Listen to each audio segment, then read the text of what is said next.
Hello दोस्तों, कैसे हैं आप लोग। स्वागत है आप सभी लोगों का आप सभी के अपने चैनल सपोर्टिंग आप फार्मेसी में। दोस्तों, आज का ये वीडियो आप सभी लोगों के लिए बहुत ही महत्वपूर्ण होने वाला है, क्योंकि आज के इस वीडियो में आप लोगों को बताने वाला हूं घाव को सुखाने वाली दवाइयों के बारे में। अब देखिए, हमारे शरीर में अलग अलग प्रकार के घाव देखे जाते हैं। जैसे कि अगर मान लीजिए कहीं पर किसी को चोट लग जाता है, या फिर किसी को रगड़न आ जाता है, या फिर किसी चीज़ से हमारा शरीर दब जाता है, या फिर किसी चीज़ से कट जाता है, फट जाता है, तो अलग अलग प्रकार के हमारे शरीर में घाव देखे जाते हैं। लेकिन उस घाव को सुखाने के लिए कौन कौन सी दवाइयों का इस्तेमाल किया जा सकता है, उसके बारे में आप लोगों को पूरी की पूरी जानकारी एक ही वीडियो में देने वाला हूं। तो दोस्तों, आज का ये वीडियो बहुत ही महत्वपूर्ण है। कोशिश करना कि एक बार इस वीडियो को पूरा जरूर देख लेना। तो चलिए वीडियो को स्टार्ट करते हैं बिना देर किए हुए। लेकिन स्टार्ट करने से पहले एक महत्वपूर्ण सूचना यह है कि सपोर्टिंग ऑफ फार्मेसी के इस चैनल पर ये वीडियो बनाया जाता है केवल और केवल मेडिकल छात्रों के नॉलेज के लिए। कोई भी दवा अपने से ना इस्तेमाल करें बिना डॉक्टर के सलाह के। दोस्तों, अगर हम बात करें तो हमारे शरीर में अलग अलग प्रकार के घाव देखे जाते हैं। जैसे कि अगर मान लीजिए किसी का यहाँ पर कट जाता है उंगली है, तो ये होता है, इसको बोला जाता है एम्पुटेशन। या फिर अगर मान लीजिए किसी को कहीं पर छील जाता है त्वचा, तो उसको बोला जाता है एविल्सन। ठीक। या फिर अगर मान लीजिए किसी भी वजह से या फिर किसी भी चीज़ों से हमारा स्किन, हमारा बॉडी दब जाता है और इसकी वजह से घाव बन जाता है, तो इसको बोला जाता है क्रश इंजरी। ये भी बात समझ में आए, ये भी एक प्रकार के घाव होते हैं। या फिर लैक्रेशन हो जाता है, मतलब त्वचा फट जाता है, किसी भी वजह से गिर गए हैं, चोट लग गया है, त्वचा फट गया है, ये भी एक प्रकार का घाव ही होता है। या फिर एब्रेशन हो जाता है, आप जा रहे हैं, किसी भी चीज़ से रगड़न आ गया, आपका त्वचा में घाव बन गया, तो ये भी एक प्रकार का घाव होता है। और एक होता है पंक्चर, मतलब कोई भी चीज़ इसमें धंस जाता है हमारे त्वचा में, तो इसको बोला जाता है पंक्चर, और ये भी एक प्रकार के घाव होते हैं। तो दोस्तों, हमारे शरीर में अलग अलग प्रकार के घाव देखे जाते हैं। अब इन घाव को ठीक करने के लिए कौन कौन सी दवाइयाँ दिया जा सकता है, ये बात आप लोगों को मैं यहाँ पर बताऊँगा। और अगर मान लीजिए इनमें से किसी भी वजह से किसी को घाव बन गया है, तो उनको समय रहते ही उसका इलाज कर लेना चाहिए, जिससे वो सूख जाए और ठीक हो जाए। अगर आप इलाज नहीं करवाते हैं तो देखिए क्या प्रॉब्लम देखे जा सकते हैं। समय पर अगर आप इलाज नहीं करते हैं तो उसकी वजह से जो त्वचा होता है वो धीरे धीरे करके खराब होने लगता है, और जब खराब होने लगेगा तो वहाँ से बैड स्मेल आने लगेगा, वहाँ का जो सरफेस होता है उसका कलर चेंज होने लगता है, वहाँ का स्किन डेड होने लगता है, और धीरे धीरे करके यहाँ पर पस बनने लगेगा। अगर मान लीजिए घाव ज़्यादा बढ़ जाएगा और आपने समय से इलाज नहीं किया, तो अगर मान लीजिए यहाँ पर घाव बन गया है, आपने नहीं इलाज किया, पूरा बहुत ज़्यादा पस बन गया, तो इसको पूरा कट करके निकाला भी जा सकता है। तो इसीलिए हमेशा समय रहते कोई भी अगर घाव बन गया है तो उसको समय रहते इलाज करवा लेना चाहिए, जिससे वो घाव छोटा घाव है और वो बड़ा घाव ना बन सके। क्योंकि छोटे छोटे घाव जो होते हैं वो बहुत बड़े बन जाते हैं अगर टाइम से उसका इलाज नहीं किया जाता है। जैसे कि अगर मान लीजिए यहाँ पर कोई भी चीज़ चढ़ गया, यहाँ पर दब गया, और इनको यहाँ पर क्या बन गया, घाव बन गया, और ये क्या कर रहे हैं कि इलाज नहीं करा रहे हैं, अपने आप ठीक हो जाएगा। यहाँ पर बैक्टीरिया, वायरस अपना आक्रमण कर रहे हैं, उसके बाद धीरे धीरे करके ये घाव बढ़ने लगा, बढ़ने लगा, बढ़ने लगा, और यहाँ पर पस बनने लगा, मवाद बनने लगा, और इतना ज़्यादा मवाद बन गया कि ये घाव छोटा था बहुत ज़्यादा बड़ा हो गया। अब तो और भी प्रॉब्लम क्रिएट होगा। तो इसीलिए समय रहते इसका इलाज कर लेना चाहिए। तो चलिए दोस्तों, हम लोग बात करते हैं कि घाव को सुखाने के लिए कौन कौन से मेडिसिन का इस्तेमाल किया जा सकता है। तो आप लोगों को अब बताने जा रहे हैं हम इलाज के बारे में। तो चलिए अब आप लोग ध्यान से देखना स्टार्ट कर देना। सबसे पहले मेडिसिन की बात करें तो दोस्तों, सबसे पहला जो मेडिसिन दिया जाता है वो दिया जाता है एंटीबायोटिक मेडिसिन। एंटीबायोटिक का क्या काम होता है? सबसे पहली बात तो एंटीबायोटिक जो होता है दोस्तों, ये दो वर्ड से मिलकर बना होता है, एंटी एंड बायोटिक। एंटी का मतलब होता है अपोजिट काम करना, मतलब उल्टा काम करना, और बायोटिक का मतलब क्या होता है? बैक्टीरियल इन्फेक्शन के। तो ये क्या होता है? बैक्टीरियल इन्फेक्शन के उल्टा काम करता है, बैक्टीरिया वायरस को ये किल करने का काम करता है। इसीलिए एंटीबायोटिक मेडिसिन का इस्तेमाल किया जाता है। अब एंटीबायोटिक में बहुत सारे मेडिसिन होते हैं, जैसे कि हो गया आपका मोक्सिकाइंड, जिसमें होता है एमोक्सिलिन एंड पोटेशियम कैल्वोनेट टैबलेट, जो कि इंडियन फार्माकोपिया का टैबलेट होता है। तो ये भी एक प्रकार का एंटीबायोटिक मेडिसिन होता है, तो ये भी इस्तेमाल किया जा सकता है, जो कि मैनकाइंड कंपनी के द्वारा बनाया गया है। ठीक। एक एंटीबायोटिक और भी होता है, जैसे कि इसका नाम है पुल्मोसेफ, जो कि 500 mg का ये टैबलेट है, जिसका कंपोजिशन है वो है सेफोरोक्सिम एक्सटिल टैबलेट, जो कि इंडियन फार्माकोपिया का मेडिसिन है, 500 mg का ये टैबलेट है। ये बात समझ में आया ना आप लोगों को? तो ये भी एक प्रकार का एंटीबायोटिक मेडिसिन है। और एक और एंटीबायोटिक आपको दिखा देता हूँ, ये भी देखिए एंटीबायोटिक ही है, जिसका नाम है सेफाडेक्स, जिसका कंपोजिशन है सेफेक्सिन कैप्सूल, जो कि इंडियन फार्माकोपिया का ये टैबलेट है, 500 mg का ये कैप्सूल है। समझ में आया बात ना आप लोगों को? तो ये तीनों की तीनों दवाइयाँ एंटीबायोटिक हैं। अब आप कहेंगे क्या तीनों दवा इस्तेमाल करना है? नहीं दोस्तों, तीनों में से कोई एक दवा इस्तेमाल किया जाता है। ये सारी दवाइयाँ एंटीबायोटिक मेडिसिन होते हैं। अगर हम बात करें इनका डोज क्या होता है, तो according to the patient condition दिन भर में इसको बीडी दिया जाता है, मतलब दिन भर में इसको 2 बार दिया जाता है, वो भी खाना खाने के बाद। एक टैबलेट सुबह और एक टैबलेट शाम को खाना खाने के बाद।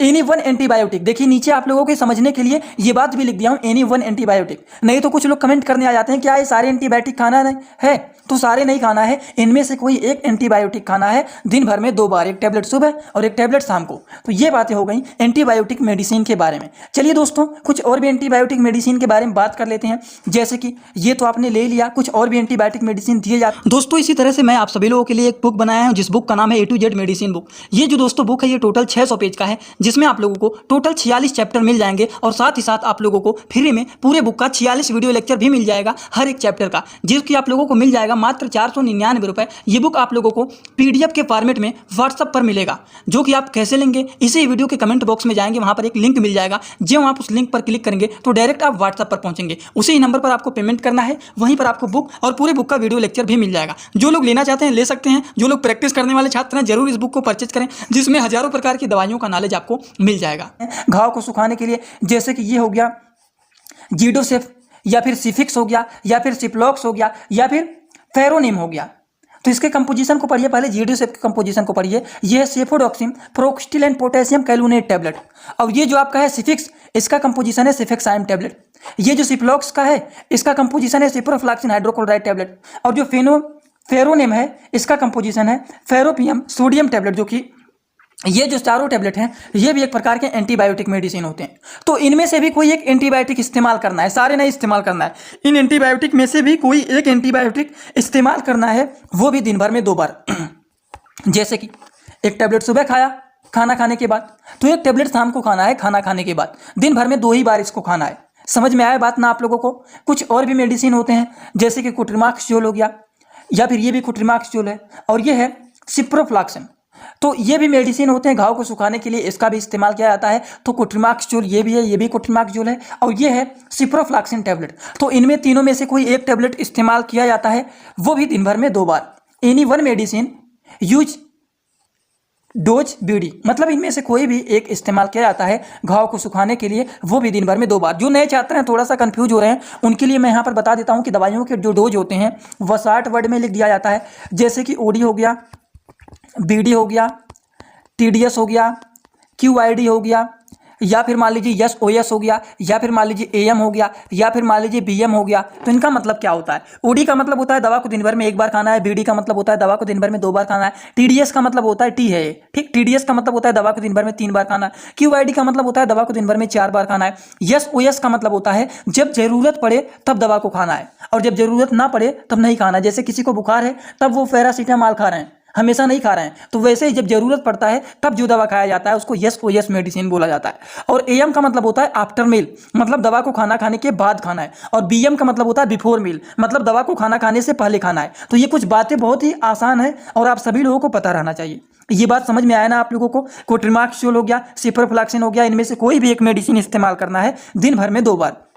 ये भी बातें हो गई। कुछ और भी दवाइयाँ होती हैं जैसे कि ये हो गया जीरोडोल एसपी। इसके कंपोजिशन को पढ़िए क्या लिखा गया है, थोड़ा सा जूम कर दूं तब आपको दिखेगा। ये है दोस्तों जीरोडोल एसपी टैबलेट। इसके कंपोजिशन को पढ़िए, देखिए इसमें मिला हुआ है एसिक्लोफिनेक, सेरेसियोपेप्टिडेज एंड पैरासीटामॉल। तो दोस्तों ये एक ऐसा मेडिसिन होता है जिसका इस्तेमाल किया जाता है अगर मान लीजिए हल्का फुल्का टेम्परेचर भी ऊपर नीचे है तो उसको भी ये मेंटेन करने का काम करता है पैरासीटामॉल। एसिक्लोफिनेक जो होता है एक प्रकार का पेन किलर होता है, मतलब ये दर्द को ठीक करने का काम करता है। सेरेसियोपेप्टिडेज जो होता है ये इन्फ्लामेशन को ठीक करने का काम करता है। तो सिंपली ये जो मेडिसिन होते हैं ये एक प्रकार के पेन किलर मेडिसिन होते हैं। अब आप कहेंगे हम कैसे कर रहे हैं पेन किलर मेडिसिन है, तो इसके लिए मैंने एक फार्मूला आप लोगों को याद कराया था कि किसी भी दवाइयों के नाम के लास्ट में अगर फिनैक आता है तो वो दवाइयां एक प्रकार के पेन किलर मेडिसिन होते हैं। जैसे कि डाइक्लोफिनेक आया ना, फिनैक, एसिक्लोफिनेक, तो इसमें भी फिनैक आया हुआ है। तो इसके जीरोडोल एसपी के कंपोजिशन को अगर आप पढ़ेंगे तो यहां पर देखिए लिखा हुआ है फिनैक, तो आप देखते ही बता देंगे कि एक ऐसा दवा होता है जो कि दर्द को ठीक करने के लिए, सूजन को ठीक करने के लिए, और पैरासीटामॉल भी मिला हुआ है इसमें। तो पैरासीटामॉल क्या काम होता है, अगर मान लीजिए हल्का फुल्का टेम्परेचर भी बढ़ा हुआ है तो उसको भी ये मेंटेन करने का काम करता है। बात समझ में आया ना आप लोगों को? उसी तरीके से एक और मेडिसिन है जो कि है पेंटाकाइन डीएसआर। पेंटाकाइन डीएसआर को थोड़ा सा इसके कंपोजिशन को आप पढ़ेंगे तो देखिए इसमें मिला हुआ है pantoprazole, gastro resistant and domperidone prolong release capsule. आपको नहीं दिख रहा होगा इसीलिए मैं बोल दे रहा हूं, इसमें पेंटाप्राजोल भी मिला हुआ है और डोमपेरिडोन भी मिला हुआ है। तो पेंटाप्राजोल का काम क्या होता है, ये गैस को ठीक करने का काम करता है। और डोमपेरिडोन का काम क्या होता है, ये नोजिया एंड वोमिटिंग को रोकने का काम करते हैं। तो अगर किसी का जी मचला रहा है, उल्टी हो रहा है, पेट में गैस बना हुआ है, तो उन सारी चीज़ों को ठीक करने के लिए पेंटाकाइन DSR का इस्तेमाल किया जाता है। ठीक, इनका देखिए यूज भी यहाँ पर लिख दिया हूँ, नए छात्र जो नहीं समझ पाते हैं उनके लिए। देखिए पेट में गैस बना हुआ है, जी मचला रहा है, उल्टी हो रहा है, तो उसके लिए दिया जाता है पेंटाकाइन DSR, जिनका डोज होता है दिन भर में एक बार इस्तेमाल किया जा सकता है। लेकिन पेशेंट का हालत ज़्यादा खराब है तो दिन भर में इसको 2 बार भी इस्तेमाल किया जा सकता है। ये भी बात आप लोगों को समझ में आ गया होगा दोस्तों। तो चलिए हम बात करते हैं अगले मेडिसिन के बारे में। तो अगला जो मेडिसिन है वह जिंकोविट। जिंकोविट जो होता है ये एक प्रकार का मल्टीविटामिन मेडिसिन होता है, जो कि विटामिन को पूरा करने का काम करता है। अलग अलग प्रकार के विटामिन की कमी को पूरा करने के लिए जिंकोविट मल्टीविटामिन का इस्तेमाल किया जाता है। समझ में आया? इनका डोज होता है दिन भर में, इसको भी एक बार इस्तेमाल किया जाता है। आई होप आप लोगों को ये भी बात समझ में आ गया होगा। लेकिन अगर मान लीजिए किसी का घाव जो है वो बड़ा है और उसको जल्द सुखाने के लिए हम क्या करें? क्या हम टेबलेट का ही इस्तेमाल करेंगे? नहीं, तो उसको जल्द सुखाने के लिए हम इंजेक्शन का इस्तेमाल करते हैं।